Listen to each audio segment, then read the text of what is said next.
If you want to download Game Boy Advance for iOS, go to iemulators.com. You find the link in the description. Click on GBA4IOS. Then click on Install 3 times.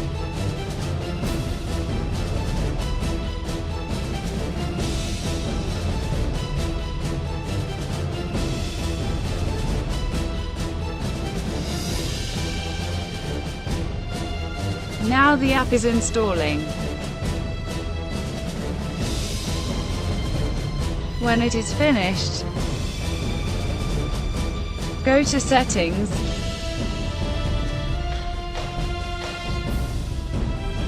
General, Profiles,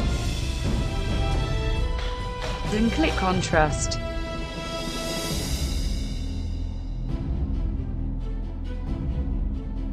Now you can use the app.